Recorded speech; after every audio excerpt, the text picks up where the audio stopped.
What concerns do you have right now regarding the status of the Austin Police Oversight Act? Well, my principal concern is that it has not been fully implemented. The G file is still shielded from public access. And that was a really critical element of the APOA. And we haven't gotten that done, and I want to get that done as soon as possible. What kind of action are you planning to take to make this happen? I wanted to make a public statement about my opposition to the city's position with regard to the Austin Police Oversight Act, specifically the position of our legal department with regard to the G file. I disagree with that legal position. I think that both the Texas Attorney General, the Texas Court of Appeals, and the law itself are clear about the discretionary nature of the G file. The city may withhold those records. It also may not withhold those records.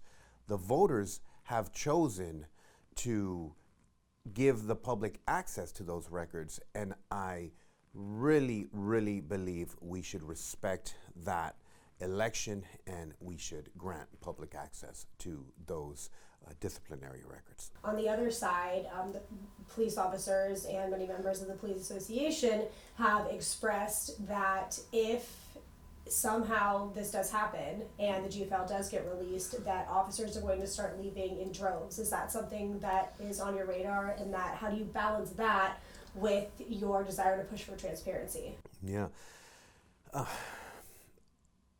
Ultimately, the Austin Police Department and its officers are going to have to police in a way that the public of Austin, that the city council wants them to police.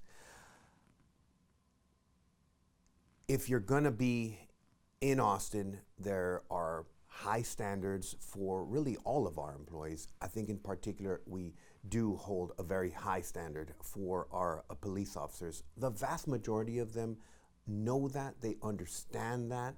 They really are, generally speaking, excellent police officers that aspire to that higher standard. People come to the Austin Police Department because it's a good police department. It's one of the top tier police departments in the state. I know that as a criminal defense attorney.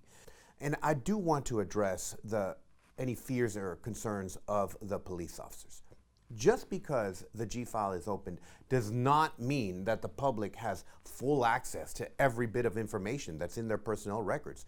On the contrary, there's numerous confidentiality provisions that will continue to protect their personal information despite the G file being wide open. All of the protections that any city employee has for their personal health information, for their driver's license or social security or any other kind of confidential personal information will continue. So just because we're opening up the G file does not mean that the public at large is going to have access to every single detail that is in someone's personnel file. That's not the case right now for city employees, and that's not going to be the case for police officers. Honestly, even though this has been a really hot political issue, both with the public and within the police department, ultimately, I think it will have less of an impact. Opening up the G file will have less of an impact than everybody kind of thinks.